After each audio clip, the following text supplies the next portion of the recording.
I'm live. Hello, everyone. Welcome, welcome, welcome. So glad you're here. Glad I'm here.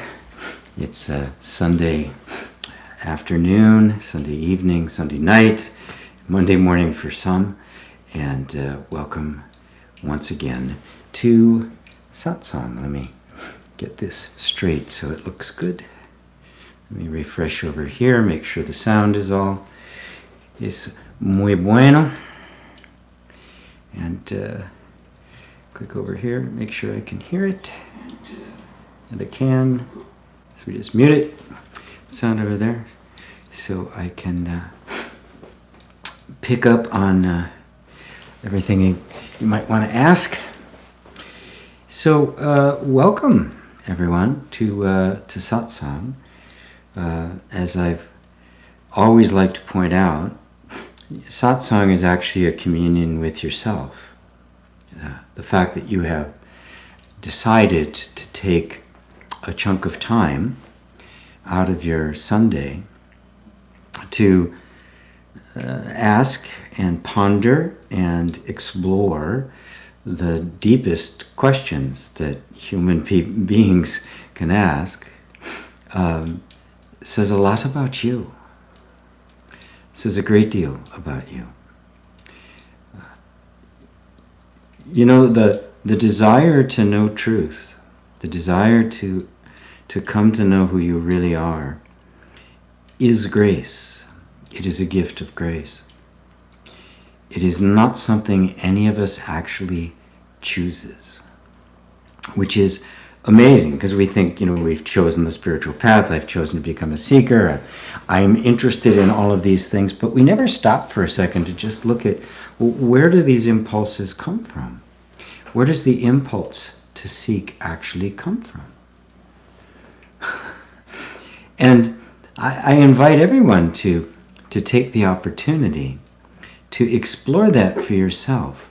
I could tell you, well, it comes from beyond, or it comes from deep inside of you, or it comes from the unconscious.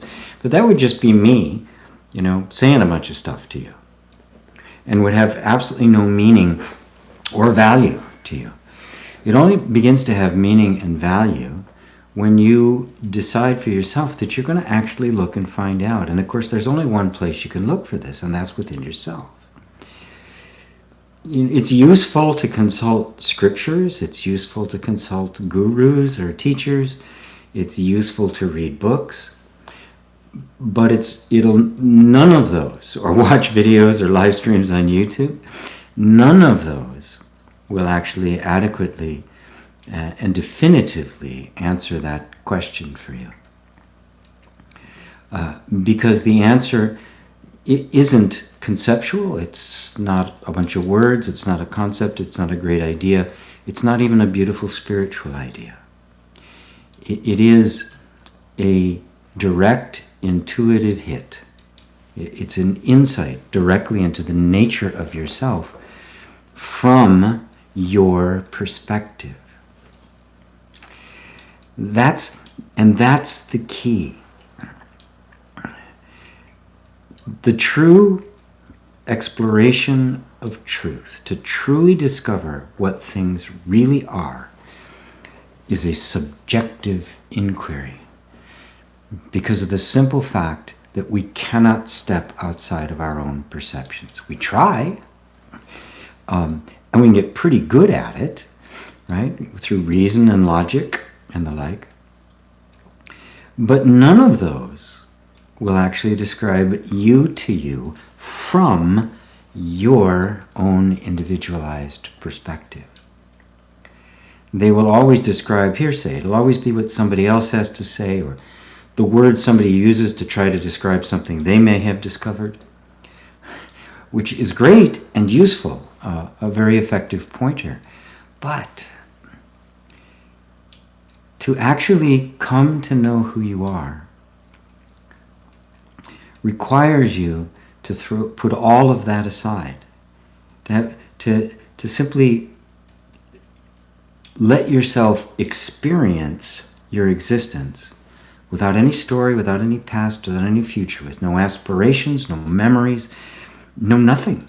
anything to color the experience you're having of yourself, your experience of being.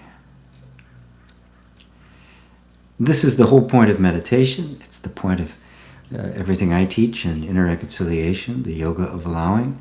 It's the whole point of the power of now. It's the whole point of every teacher, that eventually you run out of explanations, you run out of ideas, and you have to turn directly to that wordless, silent place within you. And I say it's wordless because it's pure experience.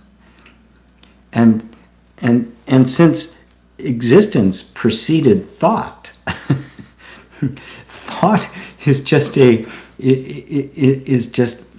thoughts, they're great, they're wonderful, they're useful, they're communicative, but what they're trying to communicate was there before thought. So they're outside the realm of what thought can actually grasp and wrap its little fingers around and do something with. Now that doesn't mean we abandon thought, throw it out. We're going to walk around all day long chanting and not having any thoughts. First off, that's impossible, because it's just part of the whole mechanism. It's a part of the way we are as human beings. But it does mean that you will find that thought is a secondary experience. And it's always after the fact. And that your actual experience is wordless. Absolutely wordless.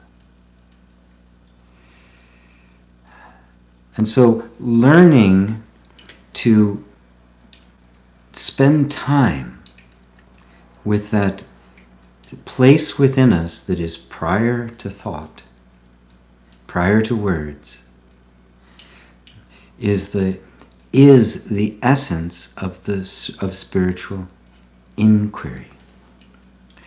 All the words the words we use, like, can the perceiver be perceived, or who is the actual I am, or what is it that's having the experience, are great. They're all pointers. They're all pointers out of the mind. You're in the mind, you're swirling around in the mind, and all of these are pointers. Where are they pointing to? They're pointing out of the mind and into a larger field of experience.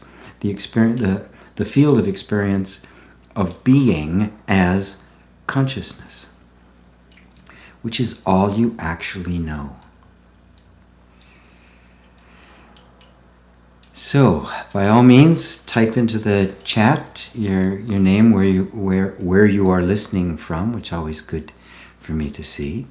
Ava is here. Namaste, GP. It's also a grace to have the possibility of listening to you, and it's grace that I get the opportunity to speak. Ava is from Poland. Paramjit or Parmi. Namaste, GP and the Sangha. Lots of love. I think Parmi's in London. Sarah, hi G. Hi Sarah, what a blessing to listen to your words. Sarah in France. Rosario, I fully agree with Ava. It's a grace to have the possibility of listening to you. Thank you, GP. Well, I'm in the position where I can speak about these things because of grace. And anybody who's has ever attained, for lack of a better word, any level of awakening and understanding, has to look back and go, I didn't plan any of this. All of this came out of nowhere. Utterly out of nowhere. Completely unbidden, unexpected. I didn't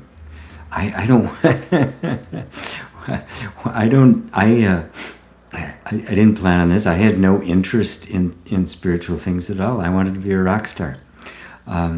But it just kind of got pushed to the edge. A little opening came in, and whenever there's an opening, truth hops in to save the day and takes the opportunity to inject into any consciousness that is opened for any reason an insight into, and as a result, a desire for the actual truth of your being. It's something that gets instilled with us. I guess you could say that it's inherent with us, and at some point the layers and layers of conditioning that we are so identified with, that we think of ourselves, for some reason they just crack open, which of course they have to because they're not really you. There's nothing really substantial about them. That sense of the conditioned patterns being myself, because it's so unpleasant, it's so limited, it's so confining, eventually something just kind of cracks. And you know, when a wall cracks, what happens? The light shines in. It's effortless. You know, the light isn't sitting outside waiting. It's just always there. So when the crack opens, it's not even if the light is looking for a crack.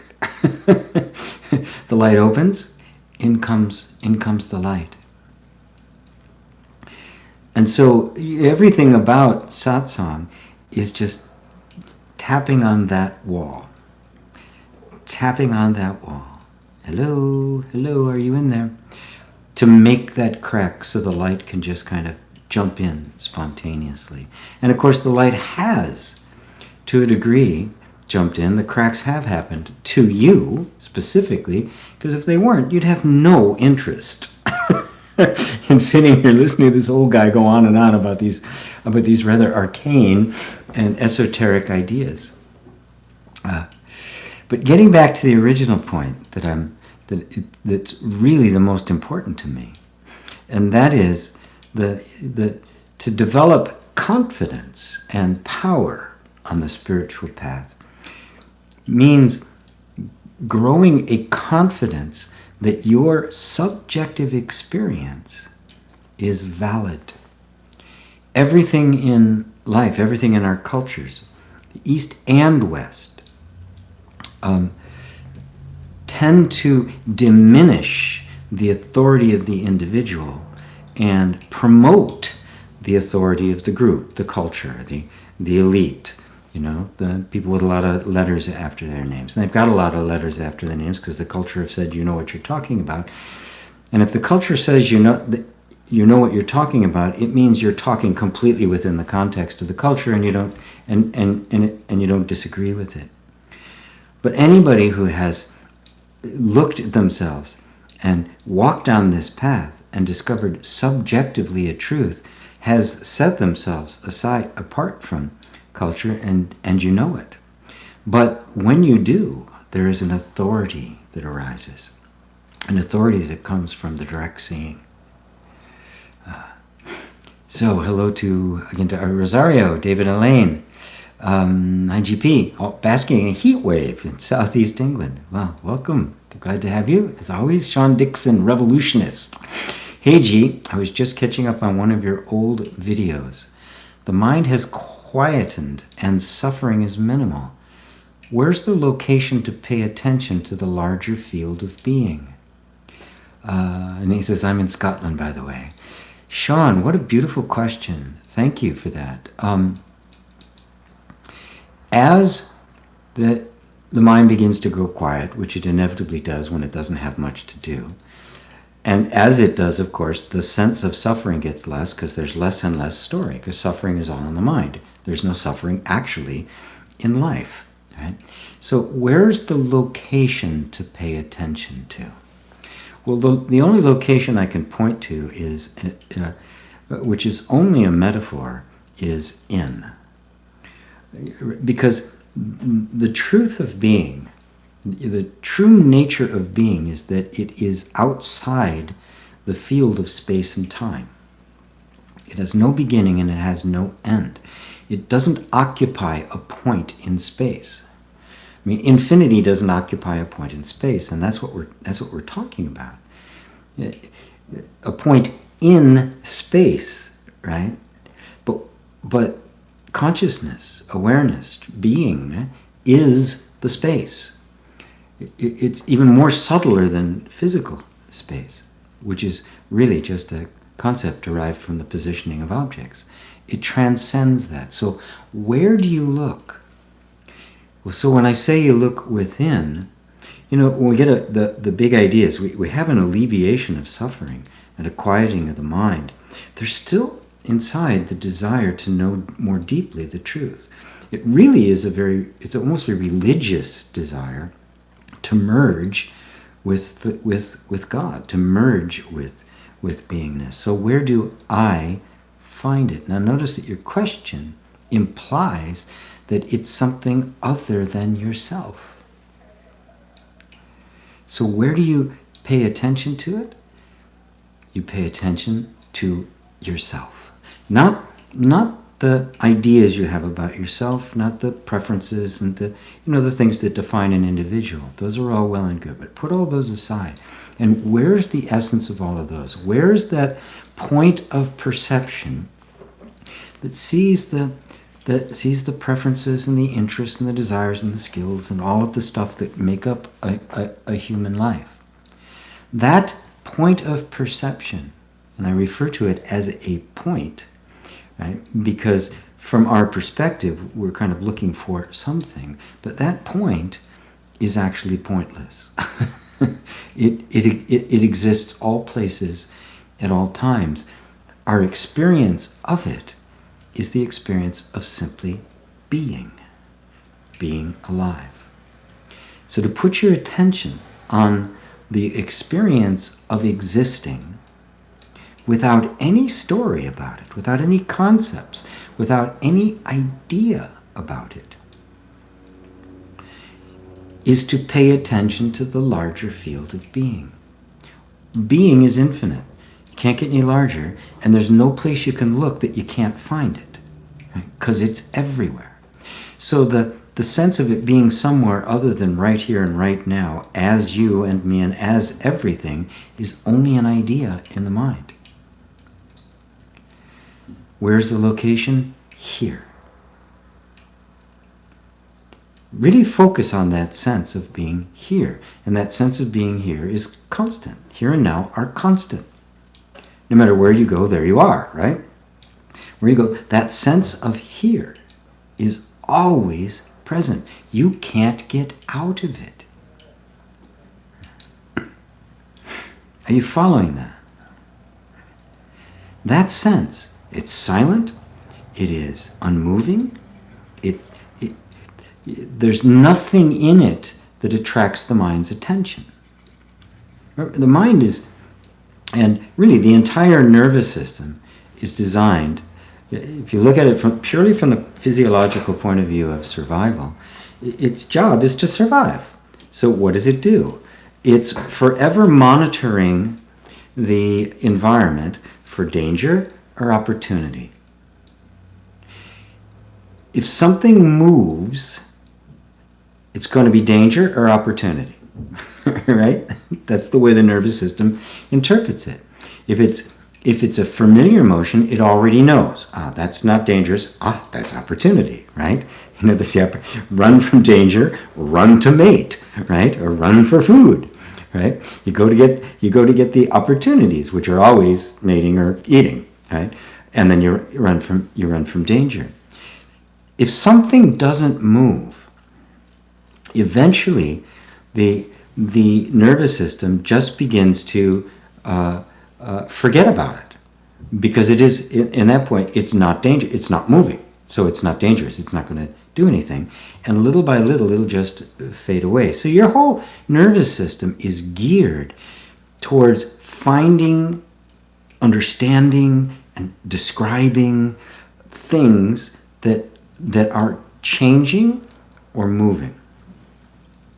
Now, yourself, the sense of here, the sense of now, the sense of being, doesn't move, it doesn't change. Right? So as far as the mind is concerned, there's nothing there, and certainly nothing of interest. Which is why the moment you start putting your attention strictly on the sense of being, you have stepped out of the realm of thought, which means you've stepped out of the realm of time and space, which are simply an appearance in front of the unchanging background, which is of zero interest to the mind. Now, the mind does get interested in things. They hear the stories of awakening and enlightenment, right? With the skies partying and dancing girls and the whole nine yards. That it's interested in. I mean, it's interested in the experience, the sense of great release, or the sense of, being one with everything. It's looking, that's good. It likes that because it's experiential. But all experiences have a beginning, a middle, and an end. All of them do. That which you are has no beginning, has no middle, and has no end. We have to identify with experience, which is conditioning in a body and a mind and all of those things, in order to take on the sense that somehow I have a beginning and I have an end. We look at my birth, well, that was my beginning, and the death, well, that will be my end. But of course, that's an identification with the form, which is constantly changing. Constantly. I mean, millions of times a second, cells are dying and being reborn. So am I getting there for you, Sean? That believe me, it's going to feel like it's hard to do simply because it's of zero interest to your mind. The place of simply being aware of your existence with nothing extra added, no aftermarket products added on, requiring no upgrades, just pure presence, will seem to your mind to be, well, what's this going to do for me? Well, the answer is nothing. It's going to do nothing for your mind.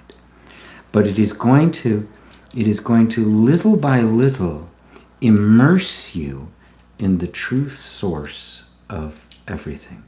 The place that you can go to, which is a misnomer to say you can go there, the place that you're actually looking from, that your attention is returning to. Right? You're not your attention, you're aware of your attention. So you're here, you are that, and then your attention is returning to that point. And in that process, the sense of identity, the sense of I, also moves out of the field of time and begins to absorb itself, immerse itself in the timeless. And then the sense I am belongs to that timelessness. The sense I am, which is actually something else that is perceived. That which is perceiving it is beyond even the feeling of I am. The sense of I merges with that, becomes one with it. Now, you're not becoming one with it. It, the sense I am, is becoming one with you. Does that answer it for you, Sean? I'm sure you'll let me know. Robert Goldberg. Hi, GP from Southern Nevada. Hi, Robert. Good to have you with me. Chris, my friend Chris. How are you, Chris? Hi, GP. Good to see you. I'm trying to figure out the relationship between thought and consciousness. I'm thinking thoughts and consciousness are separate entities, but isn't everything consciousness? Well, yeah. I mean, you could say the body is the earth, right? And yet it has its own kind of distinct characteristics. You could say an iceberg is separate from the sea that it's floating in, right? And on one level you look at it like that, but you see it is nothing but water going through different states.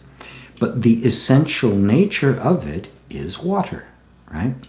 So if you think of consciousness as being the formless substance, out of which absolutely anything can be made, anything can appear, then yes, thoughts are consciousness, the body is consciousness, the emotions are consciousness, experience is consciousness, memories, everything. Everything is of the nature of consciousness. Everything is perceived by consciousness. Nothing exists unless it is perceived. And so they're not separate entities. The thought is not an entity. That is, it has no self-existence. The thought is simply consciousness pondering itself. Do you follow that? I mean, when you have a dream at night and there's people and you're doing things, those aren't entities, are they? And yet, even though in your experience you're dealing with them as if they were, some kind of an objective thing you're having some kind of an experience with or a relationship with, you recognize when you awaken from it that it was a purely subjective experience, that there was nothing absolute about it, that everybody there was you, right? And you were simply experiencing a scenario completely within the context of consciousness. Now, what were those dream figures and dream places made of? Well, they were made of consciousness, were they not?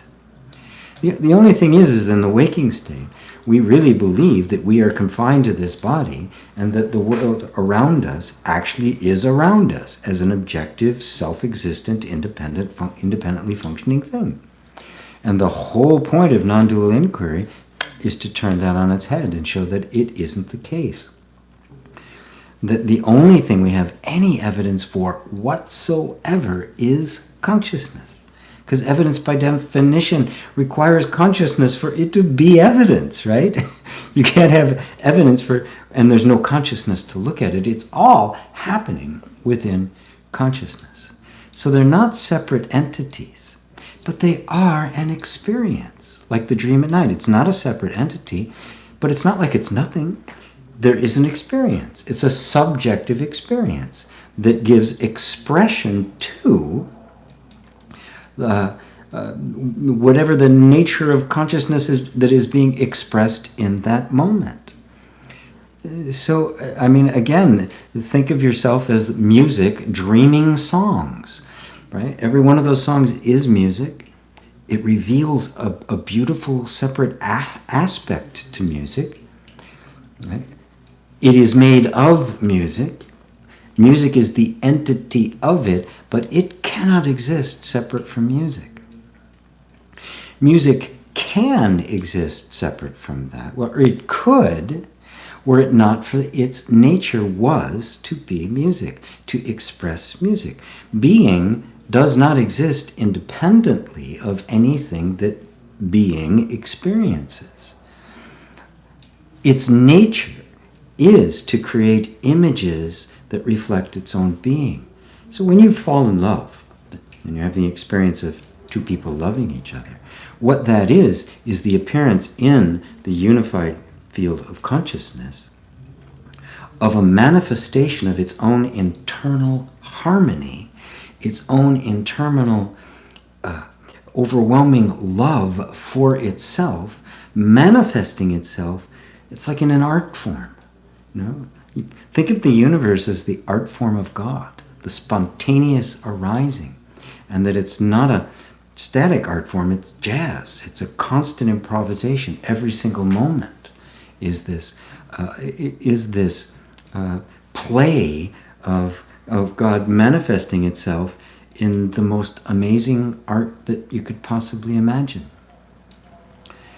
So does that help you, Chris? Does that nail it for you, or am I going to have to pick this one up again? Purnima, hello Purnima. Hello GP, Purnima from Dubai. Oh, I didn't know you were in Dubai. Wow, fantastic. Thank you. David Smith, hello GP. Any advice on how to remove mental blocks? I'm struggling with motivation and finishing my projects. Thank you.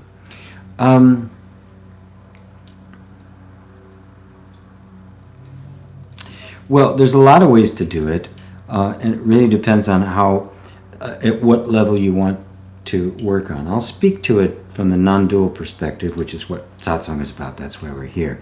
But there are also other ways to do it through. You can use energy healing, like EFT tapping, that helps you own your own feelings, your own desires, and the resistance and the like. The first thing I would say is, can you let go of your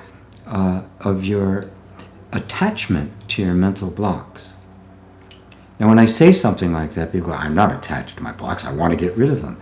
Well, the only reason it's there, right, we've taken this position that it's a bad thing, I've got to get rid of it. But the only reason it's there is because somewhere else back in time, some part of you decided this was a good thing and I need to have that. So there's a part of you that is attached to having that block. Right? So can you let go of any attachment you might have to these mental blocks? You know, a block, you know, there may be somebody saying, I don't really want to do this. It's too much work. I don't like what I have to do. There's a lot of stuff that can be going on under the surface. And unless I was working with you one-on-one, I wouldn't hazard a guess in a setting like this. You know, unless it came to me, and sometimes it happens. Also, on the other side of it, can you let go of your aversion to the mental blocks? Notice how much conflict. Got to get rid of them. I got to get rid of them. I got to get rid of them. You've turned them into an aggressive enemy entity.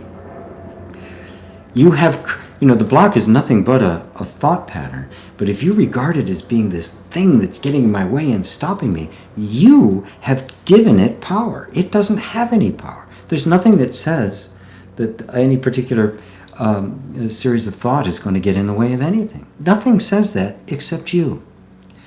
So you say, I don't like this block. I've got to get rid of it. Let go of your aversion to it. Let it be there. Okay, block, you're here. What are you blocking? Why are you blocking me? What's in it for me? Why did I tell you at some point in my life to block this? Right? You're not my enemy. You're a part of me. I reclaim you. This is the beautiful artwork of my inner God that has created this situation with everything in it. You know, there's a saying in Zen, there are no obstacles on the path. The obstacle is the path. So if it's simply a matter of trying to get rid of something, you're doing exactly what you did when you were a child that put all of these things in the place in the first place. And that is, you were not accepted by the environment that you were in. And so there were parts of you that you wanted to get rid of. They're not serving me, right? And they weren't, right? Because if there were certain parts of your character that every time you expressed them, you got smacked by your parents, you quickly get the message, they're not my friend. I've got to get rid of them. Well, you can't get rid of them because they're innate in you, and where you get rid of blinking, right? So you find ways to suppress them, to cover them up, to reframe them, to characterize them as negative, so they should always sit underneath. And none of that is true. Drop every idea you have about what this is and recognize that whatever it is, it thinks it's helping you. It thinks it's protecting you. This is simply us completely alienated from the natural functioning and understanding of the own energy systems that make up human life. Discovering ourselves as the consciousness, and that this is the instrument through which we are expressing ourselves, and begin to appreciate it in all of its subtlety and nuance, and work to release these energies. So, how to remove? You don't. You can't remove anything that's you, right? Can you transform it so that it's no longer fighting you, it's supporting you? Absolutely you can. Matter of fact, Buddha talked about the ultimate achievement was not nirvana, was not being out of the world. It was the transformation of the world. It was the transformation of something that appeared to be objective and fighting me, and instead you absorb it completely back into yourself in love. And what happens? It's transformed. The energy that you thought was fighting you is actually trying to protect you. And when you realize that it's trying to protect you and you embrace it back in your heart, it can do its job. And once its job is done, it'll completely release the resistance and objections that it has, and actually change sides and begin to support you in the very things that you're trying to do.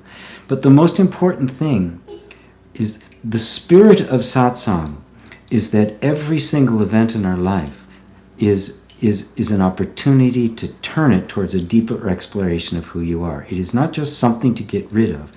It is an important, significant invitation to know more deeply who you really are and how all of this magnificent stuff works. How's that, David? Is that going to do it for you? I love doing this. I love you guys. Thank you for being here. Thank you for listening so I get to do what I love to do. Jay from Germany. I'm an Indian, basically. Okay, great. Hi, Jay. Native to India, I guess, and living in Germany. Tom, hi from Lithuania. Hello, Tom. Chris Gills. So then, what is thought? What is thought is just consciousness? Yes, it's a form of consciousness, right? What is red light? It's light. What is blue light? They look very different, don't they? Right? And then when you put them together, they make purple, which looks completely different, as if it was its own thing. It's not, right? It's a combination of all these other factors. So whether consciousness appears as a thought or a solid object, if it's a mountain or a building, or a piece of sandalwood, or an orchid, or a person, or an emotion, or a sensation, it's all made of exactly the same substance, the same light, the same consciousness. Everything arises within it. Daryl Sanders, hello from the DCMD area. Hello, Daryl. Tom, what to choose? Get basic psychology, self-help knowledge, or only spirituality?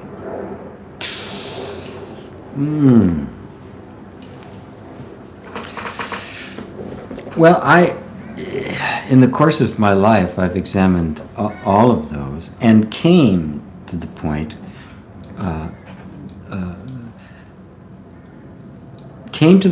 where I saw the essence of the entire picture. And the essence of the entire picture, whether it be personal development or spiritual inquiry or psychotherapy or any of those, the essence of it was the sense of who am I?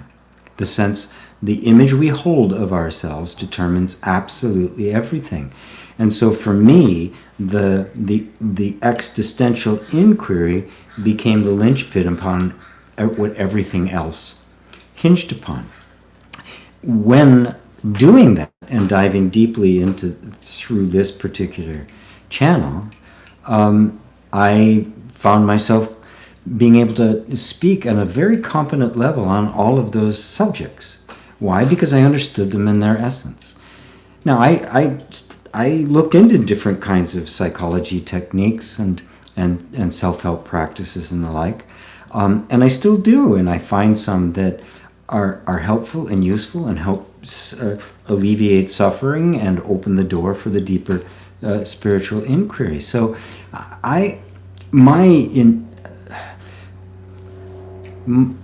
what I usually say to a question like that is, explore what you're interested in and become really sensitive to why you're interested in something. And I don't mean to judge it using your mind. I'm just to really explore inside, well, what is it that's attractive about me? What am I actually seeking to get from this? There are people who will spend hours a day watching non-dual videos, right? And not actually do the inquiry, right? Well, that's a distraction then, right? And if you really see that, you recognize that that's a distraction, right? The acquisition of self-help knowledge. Remember, the object is happiness, freedom, right? So if it serves that purpose, well, press on, my friend, right? If it doesn't, right? If it's just, I want to acquire more knowledge, then I say, time out. More knowledge isn't going to do you any good. The best knowledge is only pointers to the direct subjective experience, which I was talking about in the beginning of this entire thing. I don't want to say no, only do this, because the moment you do that, you become dogmatic, and everybody has to find their own way. And I can't do that. I've explored many different things. I was just listening to somebody who does a different form of EFT tapping than myself, Steve Wells, actually, who I really like. and got some fresh inspiration, because that's part of what I will do with people. But I see everything within terms of the existential and the deepest inquiry. But coming from that place, I recognize there's all sorts of different ways in which people need to be met. People need to be addressed. As the teacher, my job is to step into your dream, understand your dream, and then speak to you on that level and open the door to something bigger, to whatever that next step can be. And that's exactly what the Buddha did, who was, as one of you here probably already knows, I think the greatest teacher that ever lived, which is why I try to emulate it. And that's exactly what he did. And you refer to it as skillful means, right? So again, what's your motivation? If your motivation is simply to awaken primarily, then focus your attention on the inquiry and let the other stuff slide. If it's broader than that, if you're looking to, how do you just improve the quality of your life? Well, it will do that. Never abandon that kind of inquiry. But there's nothing wrong with learning various kinds of techniques that help you get over stuff, help you be more functional in life, help you be more compassionate and kind and all of that. So I'm sorry, it's a vague answer. But I never like to tell people what to do. I just like to point you in the direction, and no matter what the question is, use it as an opportunity to discover more of who you are. That's the point. Because the real knowledge, the ultimate truth, is simply your true nature. The truth of being is that which is in you, which is hearing my words right now. Consciousness, truth, same thing. Eric Kala, gee, do you feel satisfied? Mostly. Satisfied with beingness, existing. There's temporary things. Gee, I wish this would better, which is like a feeling of dissatisfaction, but certainly not an existential one. I feel very content with where I am. So that answers it for you. Where are we here? RB, is every truth subjective? There isn't every truth. There's only one truth, and that is being. Being is truth, and it manifests itself in countless forms. That truth, at the point of true awakening, the objective and the subjective merge. The only objective knowledge there is yourself. That is, it exists independently of all belief. That's what objective knowledge is, right? It does not depend on something believing it in order to be. Beliefs, subjective knowledge, when it's looked at from the normal view of human knowledge, subjective knowledge is simply what I believe about that which is actually objective. In non-dual, they're not two. They merge. So the subjective and the objective are one. You are what you are, and nothing can change that. Doesn't matter whether you believe you are or not. It doesn't change what the truth is. When you know that, right, that truth is subjective. So when I talk about looking at it subjectively, what I mean is looking at the nature of your own experience, right? And not listening to hearsay from the outside, not turning yourself into an external object that you're looking at. So, oh, it's like this, and it's this color, and it's big, and it lives there. It's objectifying yourself. And that's the way we treat ourselves. We have this image in our minds of ourselves, and we treat ourselves and each other as if we were these objects that we were exploring. Yet you are not. It's impossible for you to make an object of yourself. Your entire experience of yourself is subjective. And so turning your attention there, with all of its mystery and its ambiguity, to discover in the heart of that subjectivity the absolute objective truth. I know, it sounds paradoxical, but that's the way it works. Does that help you, RB? Please like and share. I keep forgetting to invite you all to do that. John M., how do we know that consciousness is infinite? Well, if you refer to the mind, you can't know it, because the mind will always have to find borders. Again, what I say is look for yourself. See if you can find a boundary to consciousness. Right? If you're thinking of the infinite as unlimited space, you're missing the point of the infinite. Just like if you think of eternal life as infinite amount of time, you're missing the point. Here and now are outside of time and space. So even the word infinite is a pointer. It's a pointer to that which is infinitely small, infinitely large. It has no boundaries in any direction. It is what is. Now, the moment you look at it from a spatial point of view, you're going to be thinking in terms of consciousness as some kind of an object in space and time. But that's not actually your experience. Your experience is that of being conscious, and space, time, and everything in them is perceived by consciousness. So just put your attention on the point of perception itself and see if that's got any kind of perimeter to it. See if it's got any kind of shape or form. Does consciousness have a form? And again, this is something you can only discover through deep inner inquiry. And again, it's totally subjective inquiry, because you cannot step outside of consciousness, your consciousness, and look at it.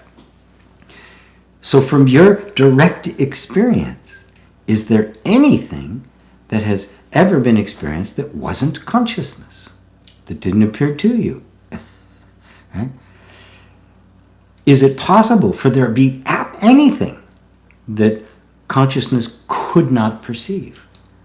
If it's perceivable, the only thing that makes it perceivable is that it's perceivable in consciousness. I mean, consciousness is the vehicle of cognizance, right?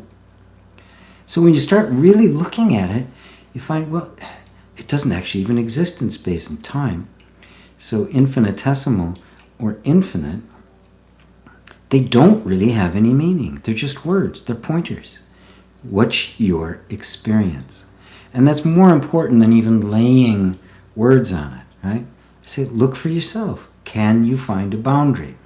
If you can't, then you go, and then the thought will be, well, how do I know? Well, that's as good as you can do, because you can't step outside yourself and look. So you have to draw the conclusion from your own experience.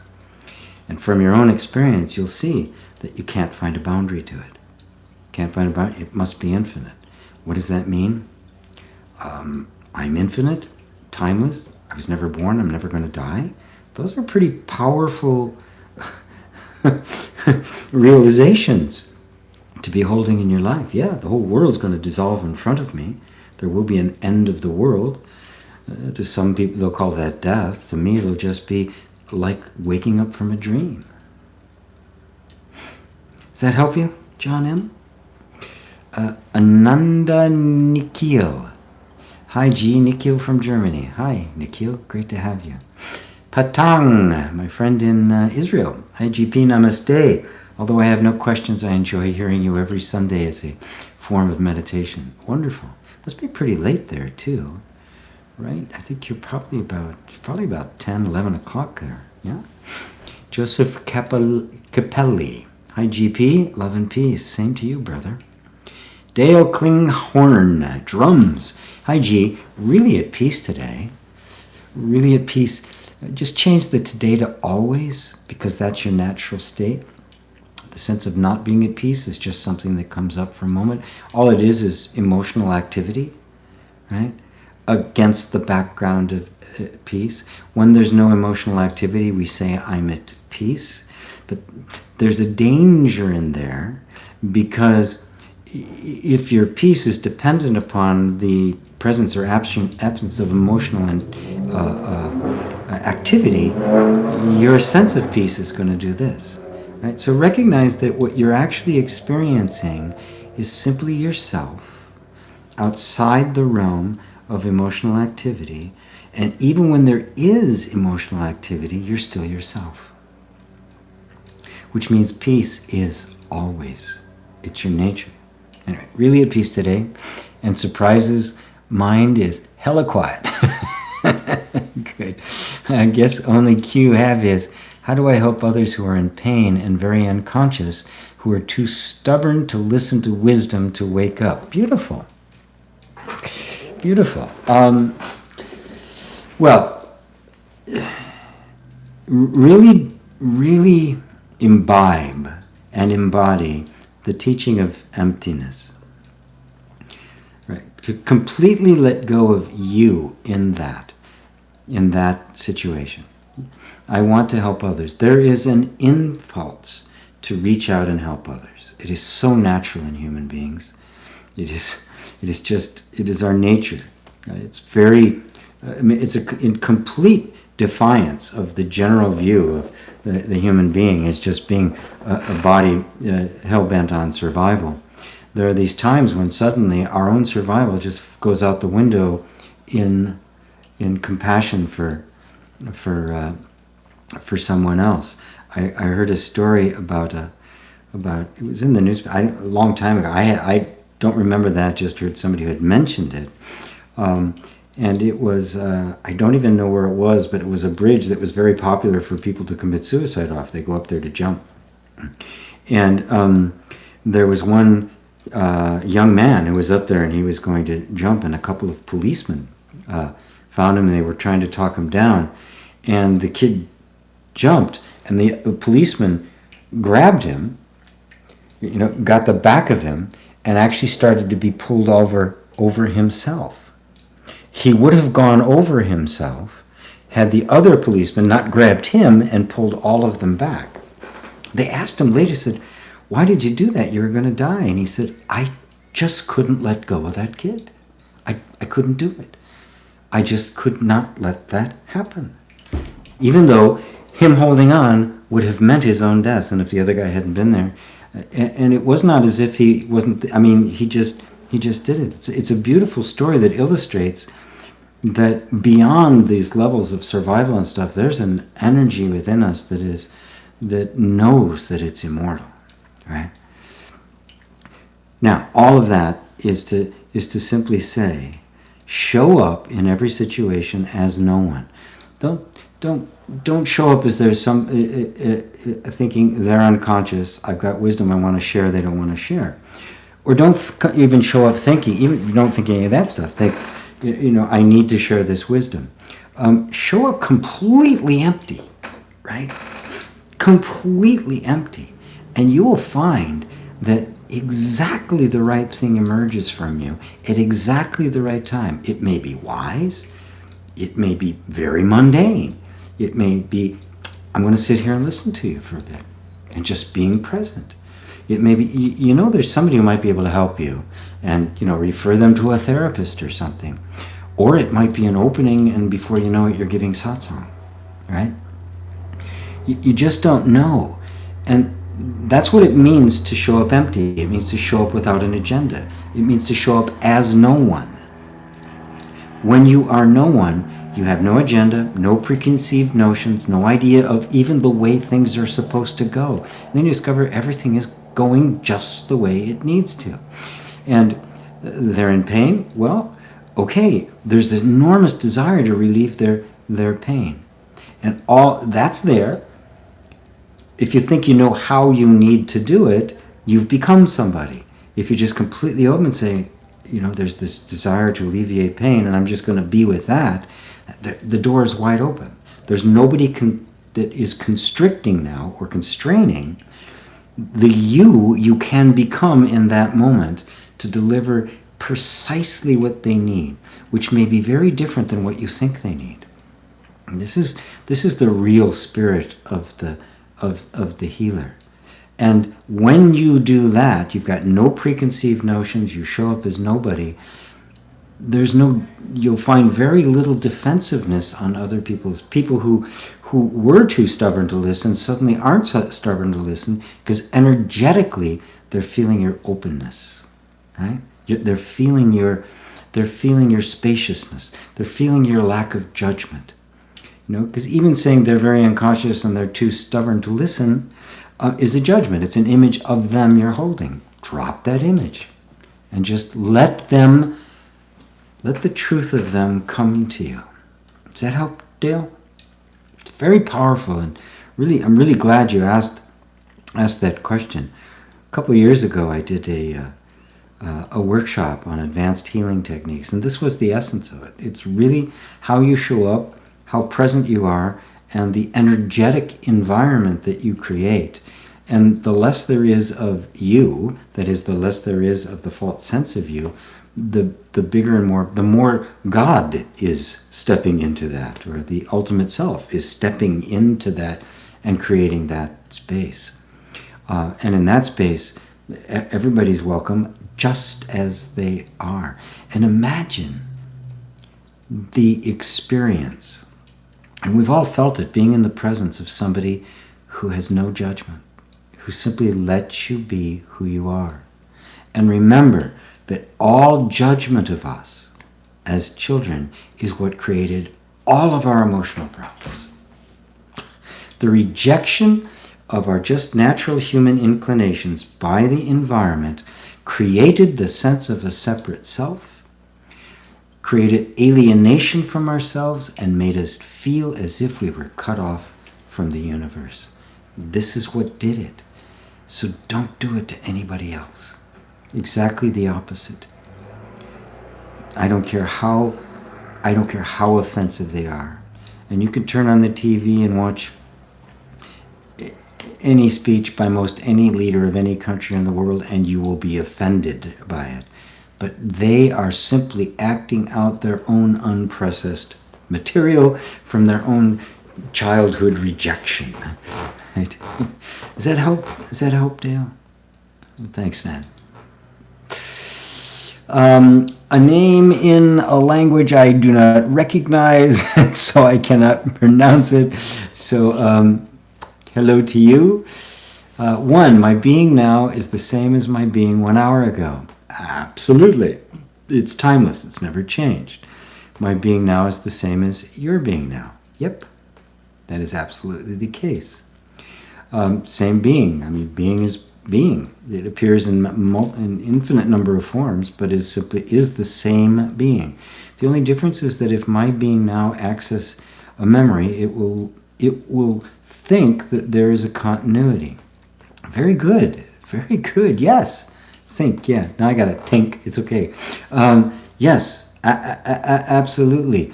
The sense of the continuity of a human life is just a sense in consciousness. It's consciousness's own timelessness projected upon the field of time that gives it a sense of continuity. When that sense of continuity now is interpreted from the perspective of the egoic mind or the separate self, it'll say, my life has continuity, right? Which of course it doesn't. Because because even the thought of I isn't there all the time. Even the egoic mind isn't there all the time. It comes and goes through the day. Anytime that you fall asleep, obviously. But also, how many times during the day when you just forget about yourself and whatever you happen to be doing, and then you remember yourself, right? The ego is gone then. It comes back, we think, it's been there the whole time. No, it wasn't. It wasn't there. Those thoughts that make up the egoic mind simply weren't there. The ego is, but you were.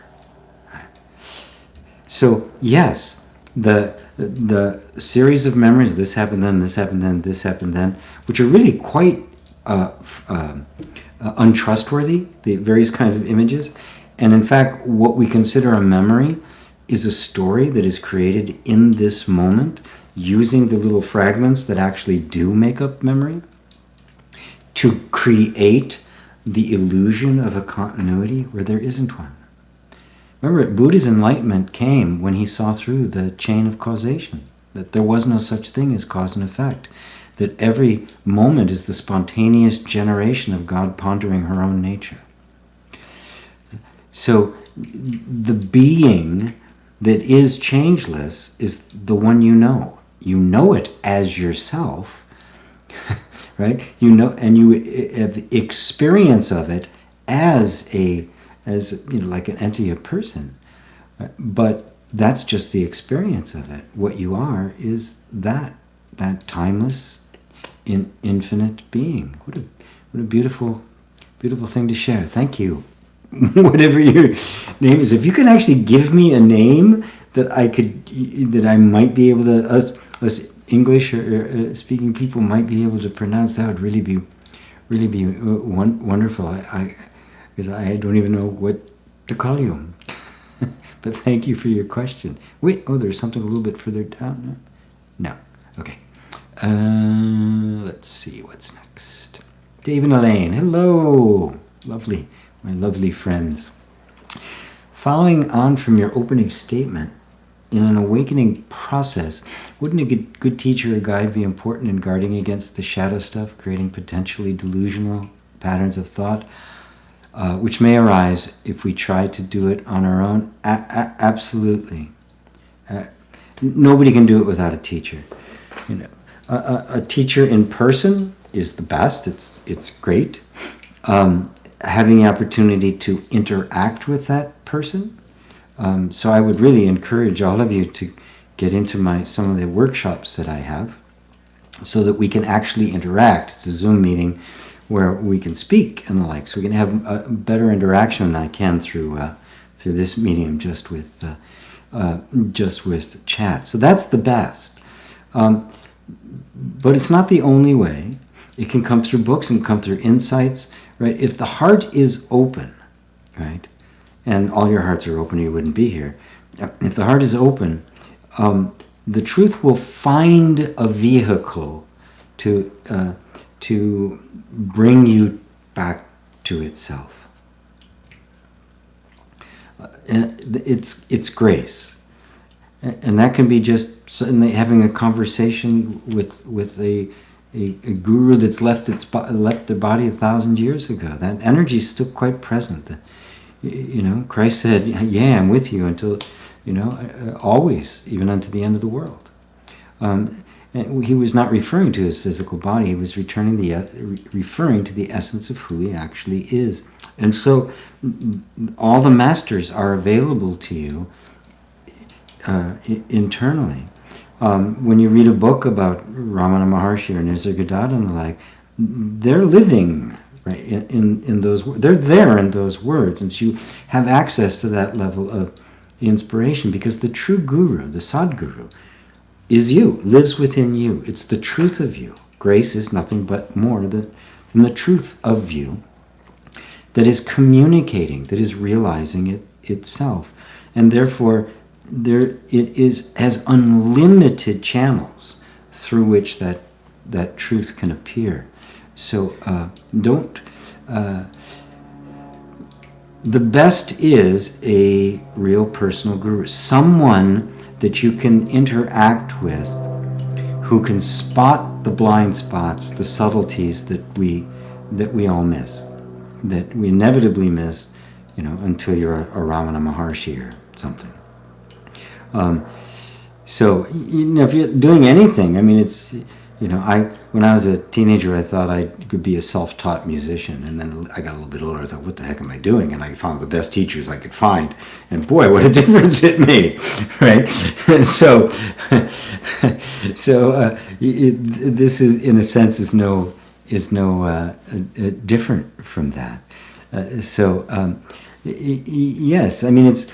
When people ask questions, it's very easy for me to spot where the disconnect is. It's very, very easy for me to spot it.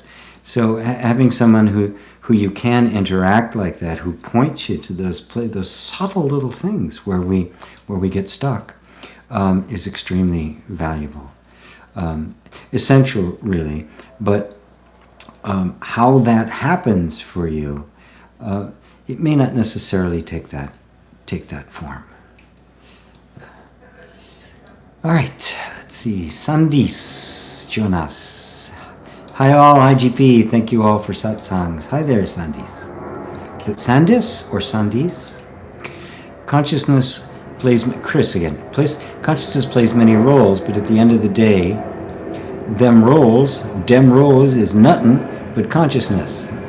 The mystery of the world, yes. Yes. And it is a mystery. And by mystery, it simply means the sense of knowing is completely internal. It's not the knowing like one object knows another. You cannot know the fullness of consciousness which gives rise to the world through the world. You can only know it as yourself. It's the case of anything. Anything but to know about anybody, it's a constant mystery. If you get really an intimate relationship with somebody, a really deep, could be a friendship, could be a romance, could be a family thing. If you're really letting them be free and every day allowing them to grow and be fresh, every day becomes a discovery. And you find the utter mystery of just this inexhaustible place where just something new is appearing all the time. Right? Some new aspect of every individual standing in front of you. And then you find that every individual, it's only my mind that's limited them, that even the individual form is infinite in its nature. Infinite within infinite within infinite. I mean, infinite, right? There's not one infinite. And then every form that the infinite produces is finite. Ain't so. You, even the one you believe yourself to be, even this form is infinite. It is the reflection of infinity. So every form, whether it be that flower or this, or my sandalwood, or the lighter that I light the sandalwood with, or the key, or any form, is itself infinite. It reflects the infinite. So its nature is infinitude itself. In the Hindu tradition, they have the story of Indra's net. And Indra's net, not an internet, it is an actual, like a fishing net. And at every intersection of the net, there is a diamond. And in every diamond, you can see the entire rest of the net reflected. So every diamond is a reflection of the entire infinity of the universe. And moreover, that diamond is reflected in every single other diamond. So you are reflected in me, I am reflected in you. The entire universe is you. Only the mind says this is a finite form. There's no such thing as a finite form. There is only infinite. The infinite form, which I know is a complete contradiction of terms. But it's true. Anja, dear GP, hello from Germany. Hello, Anja. I love your Tao of Allowing, 2nd edition. I found it very clear and practical to detect resistance. No questions so far, just thank you so much. Oh, wonderful. I'm so glad. I debated for a long time whether to just write a different version of that was updated, because the 2nd edition I wrote it originally 6 years ago, or to update it and then do it as an audiobook. And I decided to update it and do it as an audiobook. If any of you are interested in getting it, it's just gpwalsh.com/DAO, DAO, and you can download it. And there's a couple of exercises I provided with it as well, a body awareness and an intentional triggering exercise that I did it with well. So glad you're liking it. Yes, understanding the way resistance appears to us, in us, enlightens us as to how to be present with it, and therefore how to release the resistance and be in the Tao of allowing, in the flow of life. Resistance are all programmed responses that get stuck in the nervous system and justify themselves being there from a worldview in which I'm the separate self, and there's a lot of danger out there. So resistance becomes warranted. When we really see it for what it is, we can begin to break that resistance down and all the fear and anxiety and stuff that goes with it. And we find that not only are you flowing with the Tao, you are the Tao. The Tao is your nature. I am the Tao, you are the Tao, because the Tao is our common nature. It's just another word for the self. So thank you, Anja. Wonderful. Glad you're liking it. Sean, excuse me, I need some water. Sean, thanks for asking my question about where to place attention.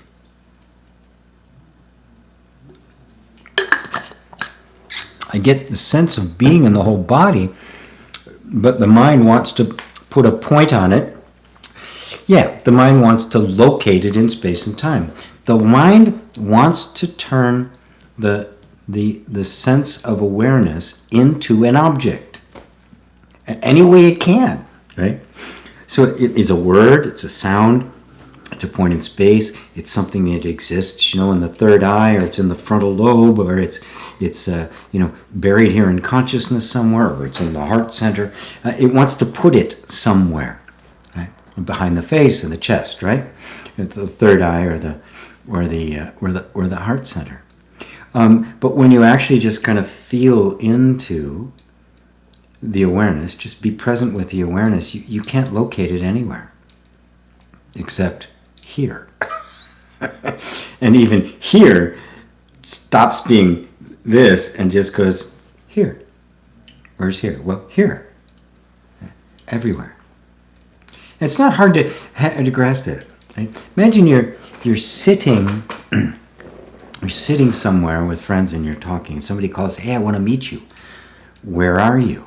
Right? Well, before I say it, you're sitting at the table. If somebody say, where are you? Well, I'm sitting here talking to friends, and here is the table, right? With all the people around it, right? And there is the rest of the coffee shop with all the other people in it. Well, somebody calls and wants to join you, right? And where are you? You don't say, we're at the table. You say, oh, we're at the coffee shop in this neighborhood. Now, all of a sudden, the coffee shop, this neighborhood is now here, isn't it? We're here at this coffee shop. Right? So now what used to be here is not here. Now here is here. Now what if the friend's in another country? Well, I'm going to fly over and visit you. He says, where do I go? Well, okay, we're in the coffee shop. First you got to get into Seattle. So we're here on the West Coast, right? Or here in Seattle. Notice that there's no definition to here. There's no concrete definition of here and there. It's whatever you say it is. So when you really tune in to the awareness that you are, here the walls just fall away from here and now. Right? Because they don't really have any meaning. They're purely conceptual. Ducks. Hey GP, would you describe consciousness as a field outside space-time, the distortion of which are conscious beings functioning literally as eyes of the universe? Yes, that's a way you could look at it. I wouldn't call it the distortion. I would call it simply consciousness pondering itself, which is all consciousness can do. Conscious is conscious. Consciousness is all there is. Being conscious, it has to be conscious of something, right? And since it's all there is, it is conscious of itself. That consciousness of itself is the universe. The image that appears to consciousness, pondering itself because of its own nature, is what we call the universe. And even within that pondering itself, there's this sense of there being a distortion. All that the sense of a distortion is simply the idea of a separate self arising, which can, because consciousness has the infinite potential for anything, so the sense of a separate self arises, and you call that a distortion. If I identify with that, it will make everything appear to me from the point of view, not of the consciousness in which it's appearing, but of the point of view of this limited little space within consciousness, which is now seeing and interpreting as kind of a mini consciousness, right? A bounded consciousness. Consciousness is obviously outside of space-time because I'm aware of space and time. Being aware of space and time, I'm obviously outside of it and perceiving it. Which means if I don't occupy space and I don't occupy time, I cannot conceive of myself. You follow that? If you are outside space-time, you cannot know yourself as an object, because there's nothing in space-time for you to appear. Space and time appear in you. You're even more subtle than space. So I encourage people to not try to find ways of describing consciousness, but to be it. The best way to know consciousness is to just go, what does it feel like to be alive? That's consciousness. What does it feel like to know? What is it that's cognizing everything I'm experiencing, including this idea about trying to describe it as a field outside space-time? To what is that appearing? Whoa. Well, to me, the best description of consciousness is, it's me. The street name for consciousness is me. And so the idea of every being that appears within it is appearing to the consciousness right now that's asking this question is the infinite consciousness. You're thinking of yourself as a being, and the consciousness that you're trying to get back to, that's an image in the mind that isn't true. You haven't left it. You're consciousness. You're the cognizer, right?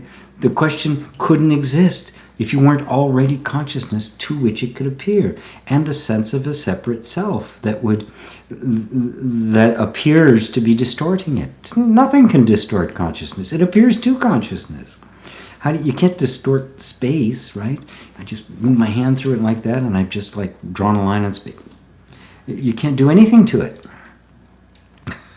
Does that help, ducks? Yeah, hopefully that's a satisfying enough answer, because I know it's a we want to try to conceptualize consciousness. I don't want you to conceptualize consciousness. I want you to experientialize consciousness. I don't think that's really a word, but hear the word consciousness, I want you to think of you. I want you to just recognize the most active ingredient you got. That which makes everything else possible is the fact that you're conscious of it. Nothing else can be without you being conscious of it. So just pay attention to that. And then you'll find that, yes, there are an infinite number of eyes of the universe, and they're all yours. Dave Maloney. Hi, G. You've talked about how letting go leads to healing, but how? Is it because we learn a new habitual way of perceiving? It is because all the pain? It's a good question. I mean, obviously, to be able to answer that question, you have to understand what is the nature of illness, both emotional, psychological, and physical. And again, I'm not a doctor. There's a lot of people who will disagree vehemently with what I say when I talk about this, which is okay. And that is that the same energy that creates the false beliefs about ourselves, that creates suffering emotional patterns, suffering psychological patterns, and also creates physical patterns. And this is becoming more increasingly understood. It's not mainstream yet, simply because the big pharma makes too much money selling drugs. The entire healthcare industry is corrupt from top to bottom, with the exception of most doctors who are kind of under the thumb of insurance companies and the like. But when you're a little kid and your sense of self is being shut down, you're expressing yourself and you're getting slammed for it, so that who you actually are, and you can't change, that, nor would you want to, can't express itself. That's energy, right? And that's energy that has to be suppressed. Well, that energy of self-expression, it doesn't go anywhere. It's got to be. It's got to stay there. Now, it's going to manifest. It's going to manifest as emotional problems, as physical problems, and as psychological problems. So where's the solution? Well, the solution comes from liberating that very energy, which is why you question letting go leads to healing. You are letting go of your resistance to what you perceive to be negative, but in fact is actually simply a disowned part of this beautiful vehicle of expression that we have.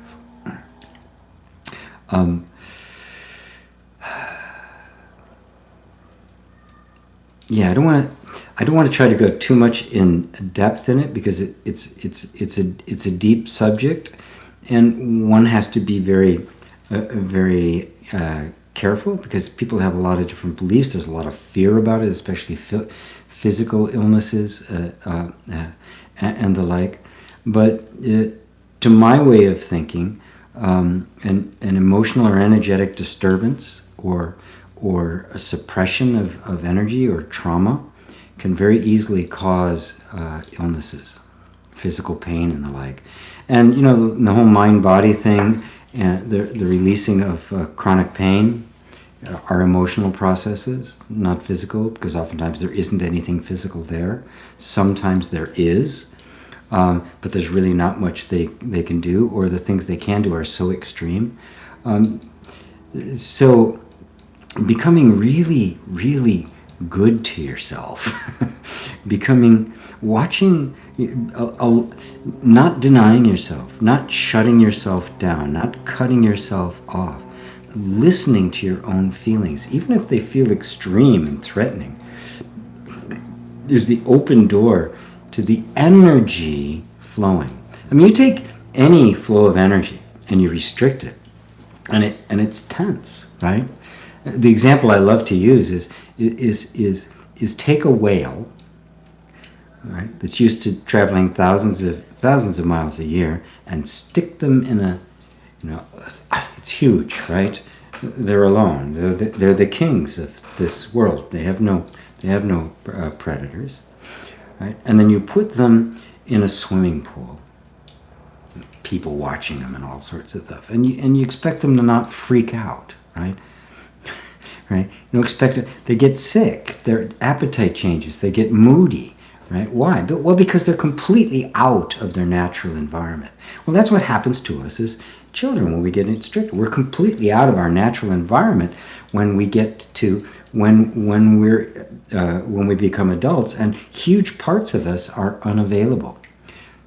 And we have a whole culture that loves to keep us individually in our little swimming pools. Right?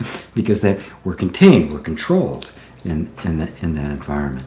So you can see that when you take this enormous amount of creative energy that is a human being, and you can squeeze it into a little ball, you're not getting rid of that energy. You're just stuffing it off to the side, putting guards around it, and doing your best to keep it from coming out. But it will come out. It'll come out as illness. It'll come out as anger. It'll come out as road rage. It'll come out as fit. It'll come out with memory. It'll come out with night sweats. It'll come out as anxiety. All sorts of things, because it's simply the natural energy of life that needs to flow, and because of our beliefs and our conditioning and the patterns and the like, we are restricting it flowing. It's going to flow. It's going to move. It's going to come out in the most natural, creative way, or it's going to come out sideways, and can be incredibly distorted.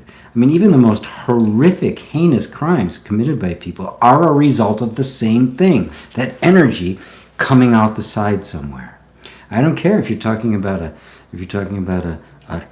is something as extreme as Hitler or some of the morons that are running countries right now.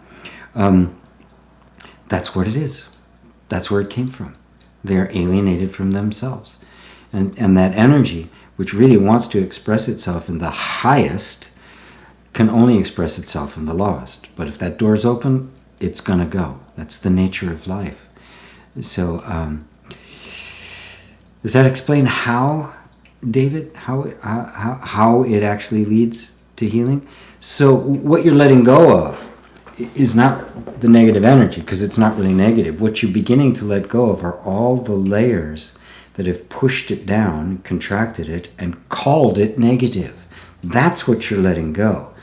You know, it's like a river that's been dammed with stones and rocks and stuff like that, and it's just kind of off to the side, and it's flooding things, and it's making a bit of a mess. What do? Well, you take the rocks out. And so it can start to flow down its natural courses again. And what's the result? Healing. The flood contracts, and it now starts doing what it was meant to do, head for the ocean of oneness. So, does that answer it for you, David? Anne says, I'm here today after trying to download your book in every way imaginable. Oh boy. We'll get it to you. Anne. I don't know why you're having this problem.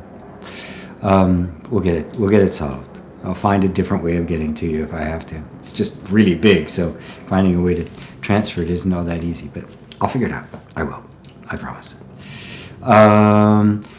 Lyrics. In an awakened state, are there no more desires? Oh, heavens no. There are no more attachments to the desire. There's no more aversion to the desire, right? But there are desires. You stop desire, you stop life. No more desires? Are you never going to eat again? Not going to breathe? Not going to blink? Desire and life are the same. Desire is the creative energy of life. Everything is a result of desire. What's the best way for God to get you to do something? Make you want to.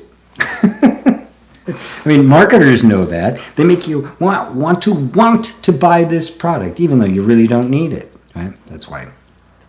That's what marketers are basically something wrong with them.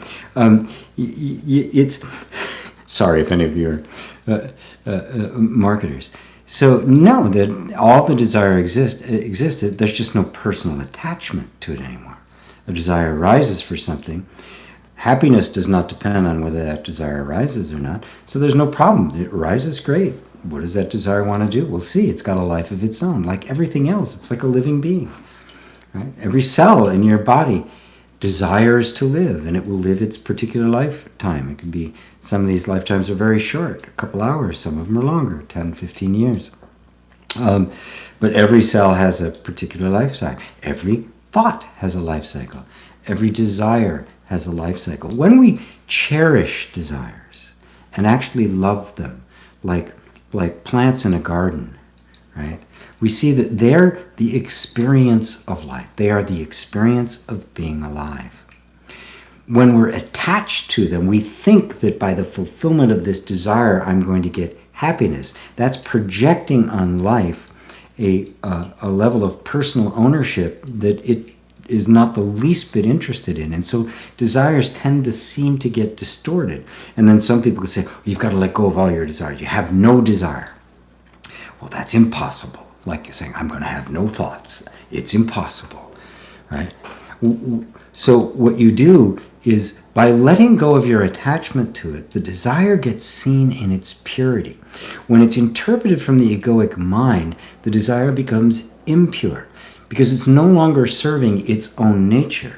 It has been commandeered to serve the interests of the egoic mind, or the separate self. They're trying to take life and make it prop up the existence of something which is completely imaginary, that exists only as an idea in the mind. Right? Now that doesn't make desire wrong. It makes the usurping of the nature of desire for purposes other than whatever the desire is. That's the problem. That's the immorality. When that goes, desires are now all seen to be pure, innocent, beautiful, and they have a life cycle. And depending on the various conditions and pattern, whatever the rest life is doing, this desire arises. It's going to affect the environment as everything else. It may go all the way to fulfillment. It may go to here and then dissipate. Life isn't attached either to whether that desire happens or not. And so a desire arises. Lots of desires arise. They meet in an environment. The environment responds to the desire. It's this beautiful dance that is life. When we are highly invested in the false sense of self, when a desire arises, it's looked upon as a personal possession. That desire runs into the conditioning, and that conditioning will try to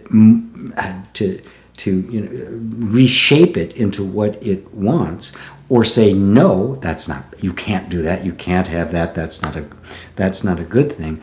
Judge it, condemn it, grab it, own it, lust after it, obsess over it, all of these things, none of which are actually in the desire, are they? Right? None of those qualities or characteristics are in the desire. The desire is innocent. It's like a little child being born. And it's got a life cycle. And if you simply leave it alone, recognize it, love it, it will fulfill its purpose and dissolve.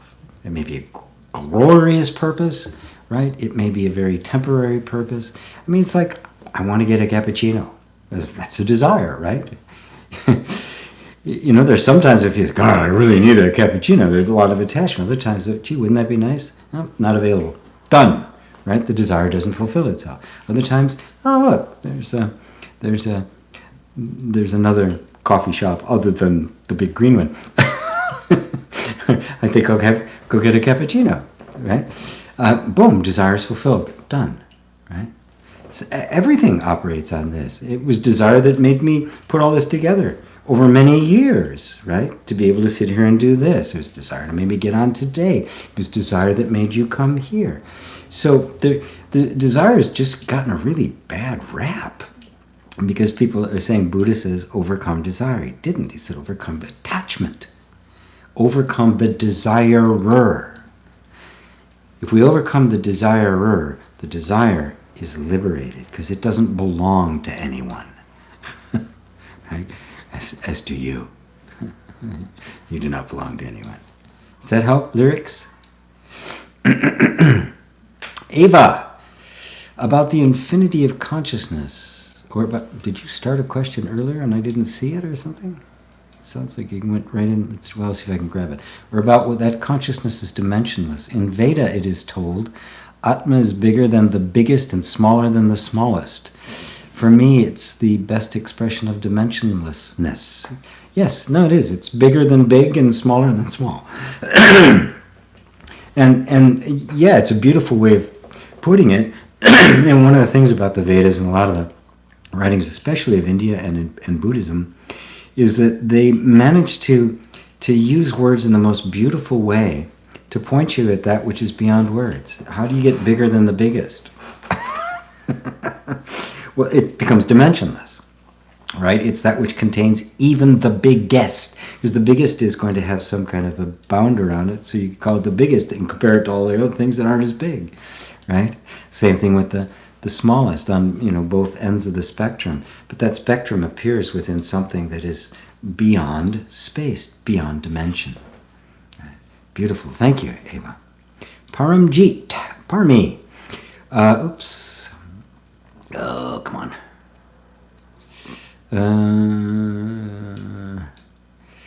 There he is. Hey, GP, I watched your video on the unconscious mind on the weekend again and really resonate with it.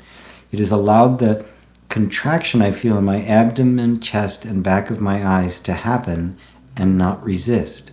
I've never really understood my energy blocks before and was repressing them. Yes, that's what happens.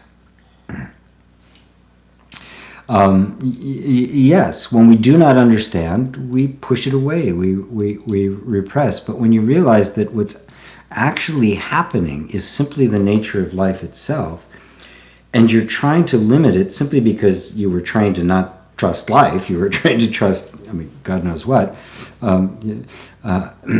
So now, if you understand that, suddenly you're feeling that even if they're incredibly uncomfortable, you realize that, so what? All right, I'm going to feel this incredible discomfort, and I'm going to see where it takes me. Why should I feel uncomfortable about something? Well, let the story unfold. It's a beautiful story, the story of your life. It's a miraculous story, the story of your life. And it's unique in all space and time. Your life. Oh my God, what a wonder you are. All of you. All of us. Dale says, Golden Gate Bridge, I'm guessing, was the place. Crazy story. Thanks for your answer, buddy. Namaste. By the way, it's Kinghorn, not Klinghorn. Oh, God, you're absolutely right. Sorry. Sorry. Oh, God. Okay. I have been corrected. And wow, amazing answer and response. Wow. Thank you. Thank you very much. Just caught one a little bit later, also from Dale Kinghorn. Hey man, I think you missed Arab Mori's question at 2121 after the Asian guy's question. Whose name you couldn't read. I think you missed it. Forgive me if I'm wrong. I thought I'd help is I want everyone's questions answered. All right. Hold on. Let's go back. Let's go back a minute. See if I can find it. Arby. I think the only one I saw after that. Arby, if I missed your question, please put it in again. Because I just looked back and I didn't see it. So, Robert Hill, hi, Mr. G. Yay, Mr. R. I feel as if all my questions have dried up lately. My anxiety is gone. It's weird. Yeah, weird. I'm smoking again. I do have my bad habits still. I'm just watching it all. Much love. Good. Very, very good. Good, not that you're smoking and yay, I'm so glad you're smoking. Take up drinking too, and maybe some hard drugs. But that lack of anxiety, it's okay. Whenever there's a strong urge towards anything, it would be some kind of habit. We all have them, folks. You know, it could be shopping or it could be heroin, right? This is it's the nature of the nervous system trying to distract itself from some of the pain and trauma that's here, right? So whenever that impulse arises, I really recommend let go of your attachment to it, let go of your aversion to it, let go of both sides of it, right? EFT is very effective in helping with this, by the way. But do not condemn yourself or anyone else for any kind of habit we've acquired, right? But I'm so happy to hear that the questions, because the questions all just kind of go mute in just the sheer presence of being, the sheer wonder and mystery of your own existence. So, thank you, Robert. Let's see. My nickname is Italian Person Pink Ribbon. That was the question, and I'm not sure what. I guess it's Japanese, and it is in Japanese because I'm studying the language, and I thought it would make it easier to do a new Japanese. Very good. So happy you answered my question. It's the first time I listen when your Satsang live, and I'm learning so much. Very good. Italian Person Pink Ribbon. Wonderful. So you're learning Japanese. Wow, that's an undertaking. Robert says, hi, GP. Hi, Robert. Dale King. Oh, okay. Anyway, yeah, okay, I covered that one. Sandis. And is Sandis. The way you said it was perfect. Sandis. Do you think GP technology will advance to be able to have awareness shining through it the same way it shines through human body? It already is, right? Is awareness not shining through the computer sitting on your desk right now? Right? When you really become sensitive to it, it's shining through this, right? It's shining on this. Your question implies that you think that somehow consciousness is within the objects looking out. And that is a perceptual mistake. It's not. Focus your attention on your direct experience. That door will open, and you'll see that it's the same for what we call everyone. It's not that consciousness is in each one of these things, and eventually, the robotic figure will become complex enough that it'll have a sense of self. The self isn't in anything, right? Jesus made a wonderful statement. He said that the tree bends where the wind blows, but you cannot tell where it's coming from or where it's going. Like that are those born of the Spirit. He was pointing to the fact that the animating principle, consciousness, is not in the object, that the object is in animating consciousness. That what is moving this body is not in the body. So the same consciousness that's moving this body is moving that fountain behind me, is moving the light that is shining on us, is moving the light on the wall over there, is moving the robot. It's only our belief that somehow life has become individualized, being has divided itself into beings, that makes it seem as if there's something inside here. And so we go looking for consciousness. And right now, neurology thinks that consciousness is the frontal lobe, right? That's it. Which means, of course, it's not only nihilistic, that when the body dies, you're gone. Oblivion. Nothing, right? The idea that consciousness is literally the space in which we're moving and everything appearing in it is it, it doesn't get much airplay, at least in the mainstream. Not yet. It will. So the answer is yes, it will shine through. It is now. The computer you're watching this now, consciousness is shining through it, right? We're talking, right? It might get to the point where it looks like it's originating in that machine, but it never will be. Looking for consciousness in the body or in any form is like looking for the radio announcer in the radio. They're not there. It's like looking for the Mona Lisa in the paint, right? It's not there. The spirit that is forming things is not in the things it's formed, in the sense that it has got crawled inside, it is now looking out from it. The things that it have formed are within it. Because it's not forming things out in an objective world, it's forming things within itself. And therefore everything is an appearance to it, through it, and is made of it.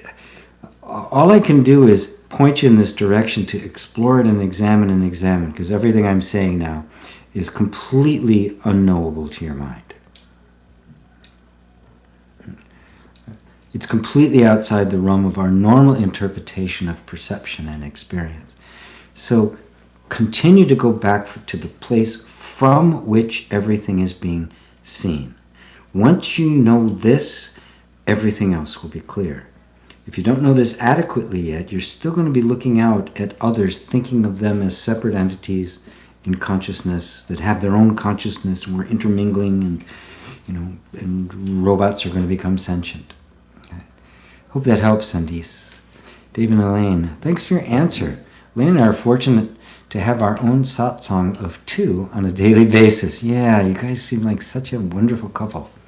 But regard as invaluable the presence of guides such as yourself in our experience of self-inquiry. Well, thank you very much. Yeah, it is wonderful when you can share this as a couple. Wow, it's beautiful.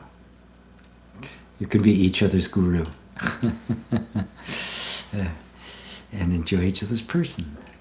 Nazrin, hi GP, happy to be here. Glad to have you. Eternal Inside. We said the other day a wonderful quote. We are infinite years old, but we feel so young. Nice to see you, GP. Thank you for the satsang. We are infinite years old and feel young. Yeah, infinite youth. Yeah, that experiences the phases that we call aging. But the eyes that are looking at it, they're timeless. You can't, infinitely young. Right. Elsa G, does God exist? I'd have to know what you mean by God, Elsa. For me, I answered an unequivocal yes. For me, God is the self. God is the is just one of the many words for the essence of all being, for the transcendent, for that which cannot be named or cannot be thought. And if by God you mean some kind of a being separate from you, who's got a lot more power than you, or all powerful, I mean, we come from a monotheistic background where it was one God that had all the power. Others, that many gods, they share the power, different kinds of things. The gods every god, whether it be in polytheism or monotheism, represents the qualities of being that are individualized in every single individual. So God simply refers, the monotheistic God simply refers to the absolute truth of your being. The sense I am is God. So when you are in the meditation, you go back to the place I point you to, of this place of just pure knowing, just pure being, where you're just experiencing your being. That being is God. That's it. So you want to know God? You know yourself. To know God is to know yourself. Because then the you thought you were disappears, and all there is God. And you find that it's God been seeking God, and life that's been seeking life, and awakeness has been seeking awakeness. And suddenly, even the word intimate doesn't apply anymore, because very, very close, but still two. Now you're just gone. There's the beautiful prayer I heard from a monk: Lord, replace me with you. Beautiful, perfect.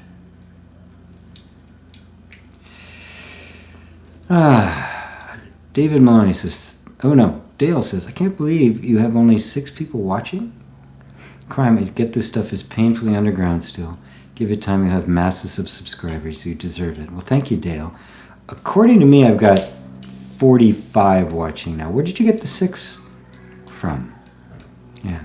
And this is about an hour. It's been, I think, 68's the highest I've gotten, and the like. But yes. Yeah, I'm not young and pretty, and it's not a subject that everybody is drawn to. But I keep doing it because it's what I do, right? It's like blinking. This is what I do. So anyway, well, thank you for that. Let me know where you saw the 6. Yeah, Eternal Inside retracted the message. Okay. Dave Maloney, thanks, G. Trapped energy flow and the untrained mind. Feels like I'm getting some kind of handle on this. Yes, it is the convictions, the solid beliefs of the mind that restrict the energy flow. Right? The motivation was to restrict the energy flow because it was bringing you trouble, and so the nervous system found various ways to do that. First by just inhibiting it, and then later as intelligence and the sense of self developed, it started defining itself in terms of the behavior that worked, getting stuff from the environment, and denying aspects of itself. That's where the separate self came from. I am this, I am not that. That's it. That's the schism that took place. That's symbolized as the eating of the fruit of the tree of the knowledge of good and evil, and getting kicked out of the garden of eternal life. I mean, it's magnificent. It's so beautiful. So beautiful. So the ignorant mind sees the trapped energy of our own being as an enemy, something to be gotten rid of. And of course, it is from there that our ideas of external enemies come.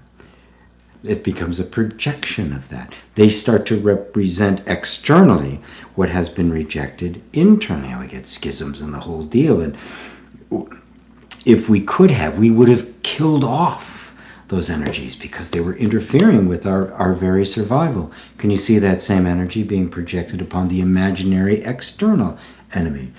And the power of insight that gives to Christ's statement, love your enemies.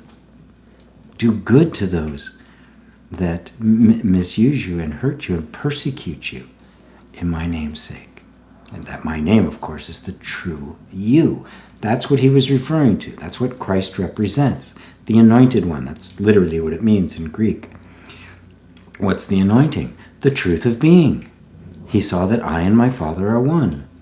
He was no longer confined by the walls of the mind. That's what made him who he was. That's what made him possible for him to reconcile God to man and man to God, to sit in the middle of it, which is what the cross represents, by the way. The cross is an ancient sign.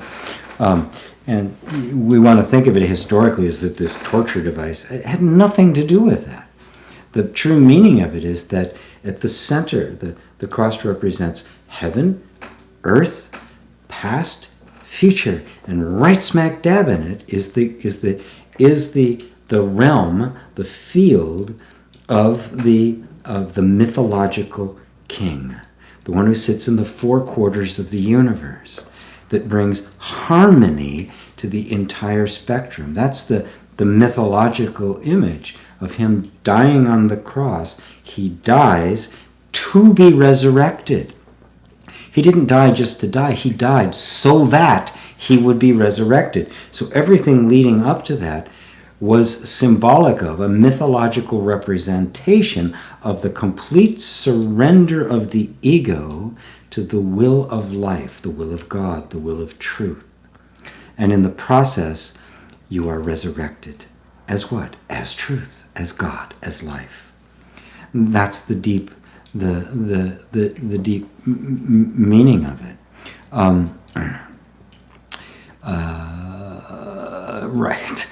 How did I get to there? I don't know. It just felt like going. It felt like going there for a minute. Yes, you are getting some kind of a handle on this stuff, and I really hope that I inspire you all to fall in love with the depth to which this goes. Is just awe-inspiring. It'll just rip your heart wide open, and you'll gladly, willingly enter into the crucifixion of the false sense of self, the sense of frustration and constriction. All the things that we feel that are limiting us are in fact the invitations to let go of the sense of a separate self, because only that can feel limited. God doesn't feel limited, and that's your true nature. God bless you too. Kelly Brownell. How does one let go of being the doer and trust in the divine? When I trust my life, my life seems to fall apart. I guess I have some kind of subconscious belief that I'm all alone and the divine has left me. Yeah, there is that. That sense of the being of the doer is very powerful. But now, here, look at your sentence. How does one let go of being the doer? How do I do this letting go? You can't. Because to do it is to do the very thing you're trying to let go of.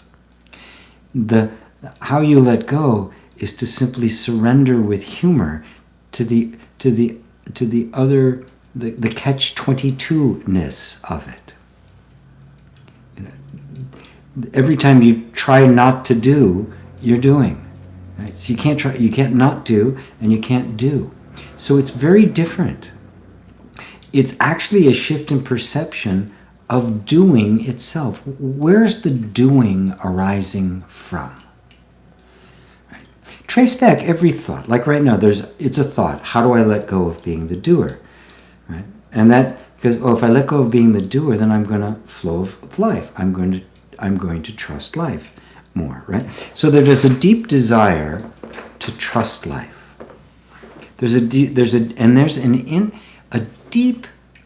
inherent knowing that to do that is to know happiness, and that trying to be the doer is creating a struggle that's inhibiting happiness. But of course, the only model we know of is to doing. So then, how do I do it? How do I not do? Right? Can you see that you're in a double bind? right? And there's no way out. You're in the Chinese finger puzzle. The harder you grasp, the more it grabs on. The more you struggle, the tighter it gets. There's no way out of it, except to surrender the fact that there's no way out of it. Oh. Now, you can begin to look and go, well, okay, who really is the doer? Where's this doer? Doer is a sense, right? Doer is a thought. It's an idea. Right? So trace every thought of I'm going to do this to where the thought originally came from, to that place before that thought even arose, and see if you can find a doer there making that, little, little elf in Santa's workshop, making an impulse to do. You won't, and you find that the impulse to do is simply arising out of life. No doer, right? And that impulse to do is working through the whole nervousness system in the body. It's attracting things around it. It's developing relationships. It's the desire of life, right? But notice that that's all happening by itself. You're not doing anything, right? You're simply going along for the ride. You're following along. So that helps break down the idea of somehow an impulse to do arises and it becomes a personal responsibility. It becomes, I'm doing it. No, you're not. You're witnessing it happening. Everything is the doing of life, or the doing of God, if you prefer. Everything. Absolutely everything is being done. So where's the doer? All you could think of is there's an infinite doer that's doing everything. Right? Because everything you want to do, right? Everything comes out, I think I really want to do that. Well, if that didn't exist, you couldn't do it. Somebody did that, didn't they? So you've got this infinite doing going on, but no doer. Muji loves to use the example of you're smelling the perfume of a flower, but you can't find the flower. Right? You're experiencing this beautiful desire of unfoldment and progress and action in the world and interaction and that sort of thing, but you can't find the actual doer. Right? So, and that will, by in and of itself, begin to nurture and cultivate it within you, that trust in life. You say, when I trust my life, it seems to fall apart, right? Well, who's telling you that it's falling apart? Who said it's falling apart? The only way you could say it's falling apart is you had some preconceived notion as to what it was supposed to be. So, okay, so if I let go of trying to control it, being the doer, then this is going to happen. But it was the sense of being the doer that projected that result anyway. When you really let go and trust life, it's going to take you where it wants to take you, and it may bear no resemblance to where you think you're going. If you hop on that little raft without an oar and you just sit on the river as it flows, all you know is that eventually it's going to get to the ocean and it's going to merge with the ocean. You have no idea how you're going to get there. If you think you're hopping on the raft because you want to go over there, right? You hop on the raft and suddenly you're going down this way, down this stream, and you're trying to paddle. You don't have any paddles, so you're using your hands. Yeah, you're going to say, how do I not be the doer so I get there? Right? You can see the trap you got caught in. Right? If you're really not the doer, you're not the doer. Right? So when you trust, it means you're trusting that where life is taking you is where you need to go. And it's very likely you have no idea where that might be. All you know is that your deepest prayer is to merge fully with that which makes you eternally happy. The only reason you want to get over there is because you think that's going to make you happy. But if you just cherish that desire to know eternal happiness and then let go, life will take you there. Guaranteed. We only interfere it by questioning, well, where are you taking me? you turn left, you go right. When I was 19, I had an experience many of you have heard me talk about, when I suddenly, my whole body was taking over and I was just walking and I had no control over it. I was turning this way and that. Where the hell? I had no idea what was happening. Right? Eventually, stopped, turned right, and I was looking down over a river, and I had one of the biggest experiences of my entire life. But I didn't create that. I didn't do it. I literally experienced the doing happening. I hope that helps you, Kelly. That's a beautiful question. Please let me know if that's assisting. It's a very subtle thing, and it's something we all have to come to terms with. RB, does it matter what action you take when you're in the state of having what you want? No. Why would it matter?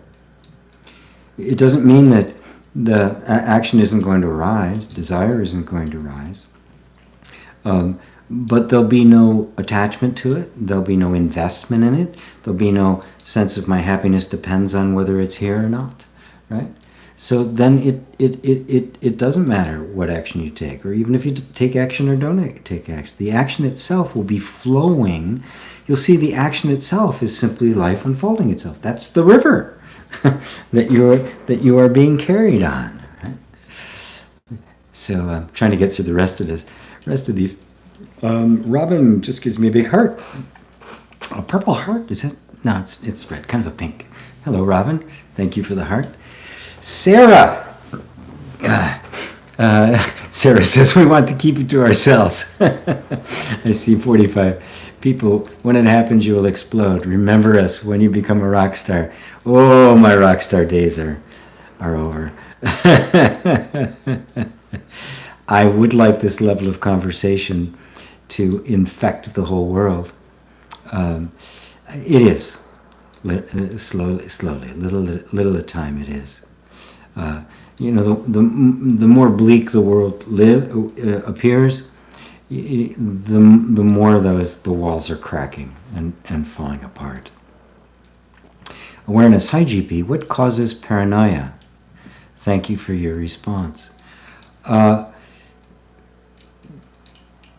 Paranoia is really deeply held imaginary fears. Of course, they're not imaginary to the one who has them. They're only imaginary to somebody standing outside looking. When you look at everybody in the world from the point of view of an awakened being, everybody's paranoid. Everybody's afraid of imaginary characters. We talk about the terrorists, this amorphous blob, and we're all supposed to be afraid of them. That's a consciously created paranoia in order to control. But that's what it is.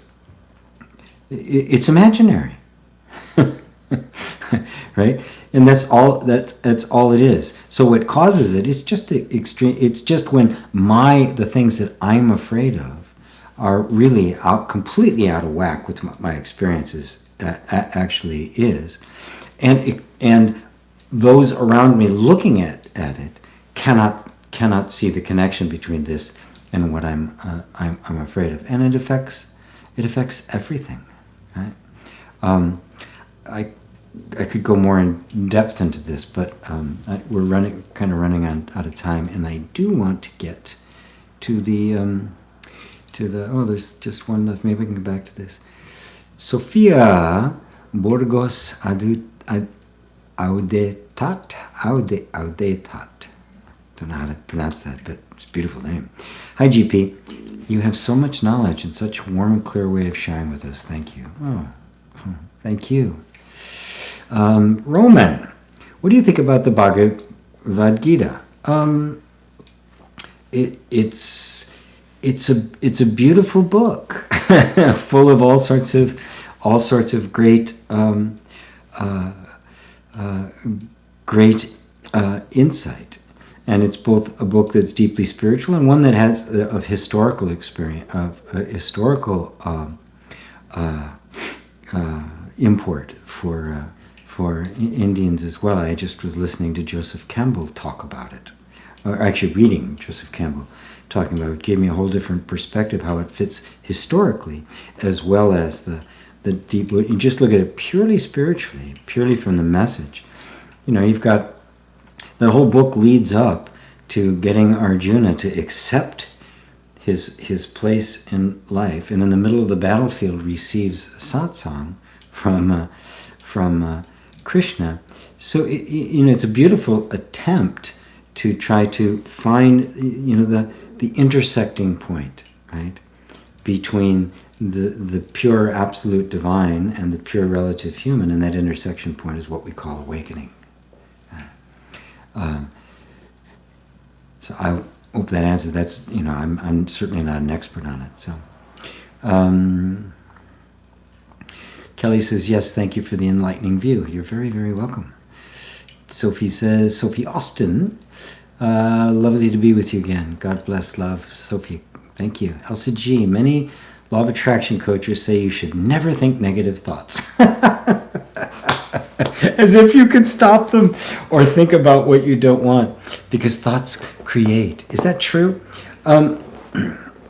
Yes and no. Unfortunately, the way law of attraction is very naive, very remedial, the way it's taught. It's not that it's not true.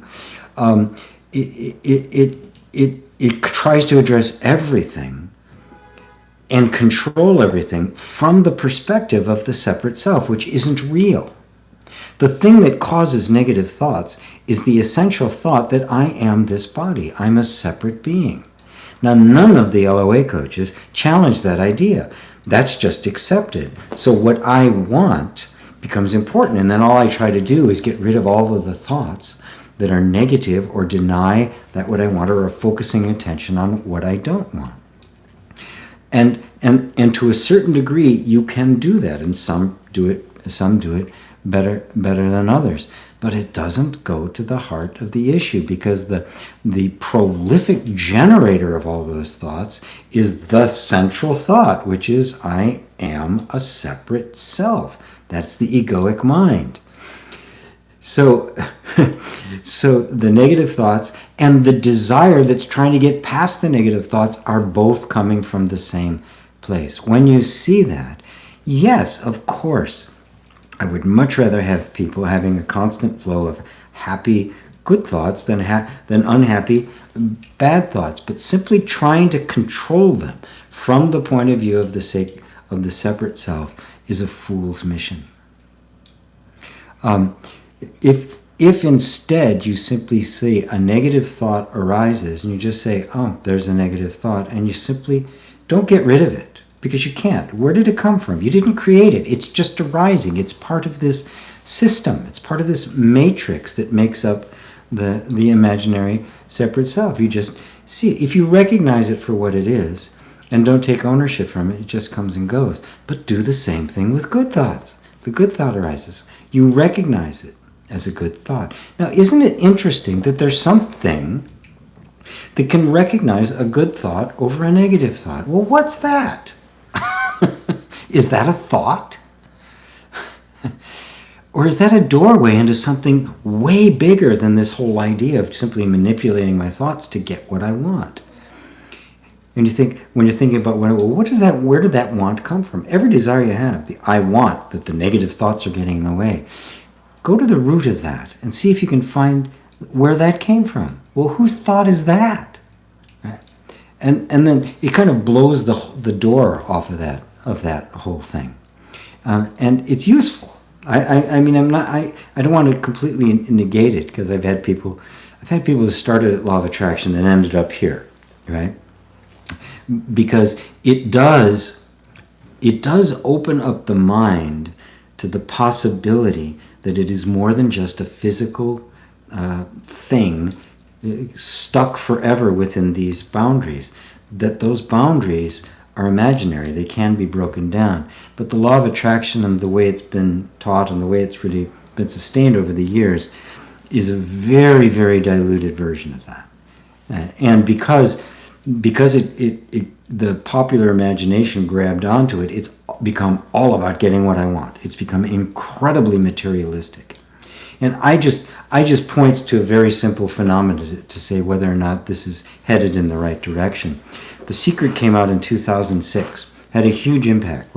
400 million copies of it were sold or something. Some ridiculous number of people saw it.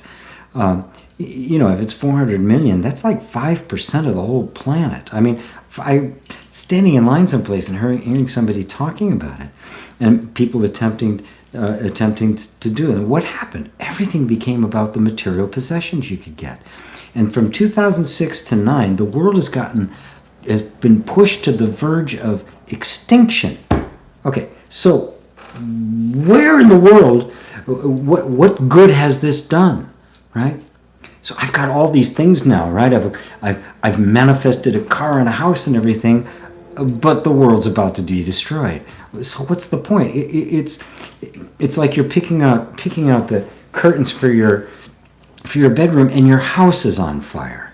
So the problem with it is got infected with the idea that it's all about me and what I want and what I can get, and keeping my thoughts straight. And if somebody else was having a struggle, well, it's just their bad thoughts. It became a real cop-out for taking responsibility as a human being, as far as I'm concerned. I can go on about this a lot. It's also, but there is truth in it, and many people have awoken to a certain degree because of it, and I've had a lot of them come be my students because of that. So I'm grateful. Eva, thank you for sharing. I love these beautiful satsangs. Very grateful. Much blessings. Thank you to you. David Smith, thank you for your answer. It is somewhat paradoxical, but it also makes sense. Being attached to your own mental blocks. Yes. Yeah. Believe me, if there's some part of you that's trying to push something away and it doesn't go away, there's another part of you that's going, oh, no, stay. Resolving inner conflict. The sense of a separate self is not a unified thing. It's very scattered. It's all sorts of little different piece parts. So one part can say, God, I really want this. And the other say, ooh, this is bad for you. We all experience it all the time. Reconcile. That's why I teach inner reconciliation. Reconcile that. Reconciling these two. This starts happening. The flow between the opposites. The dance of the yin-yang. Now you're living. Right? Dale Kinghorn. I will never mistake that again, my friend. Been watching you for years now. You're the man. Got to go see you next week, GP. Great. Bye. Good night. David and Elaine. Thanks again, GP, for offering this regular satsang. We're so happy and appreciative to have the opportunity, being part of it. I love having you guys here. Love and blessings. All right. I made it through all the questions tonight. I think last week I got through only about 2/3 of them. So anyway. Thank you all. I love you all. I do have another class coming up. The Oneness class is still available for just a short period of time more. gpwalsh.com/one. Pure donation. Just make a donation. You'll get it. The Tao of Allowing book. Go to gpwalsh.com/Tao. Those are available. Or if you just want to make a regular donation to help me keep this on the air, you can go to gpwalsh.com/Patreon, Patreon, and do that because it helps. Because I want to do more and more by donation, so I can charge less and less for the classes and still keep the pretty lights on, keep the fountain going. All right, thank you everybody. Love you all. Love you all. Love you all. Namaste.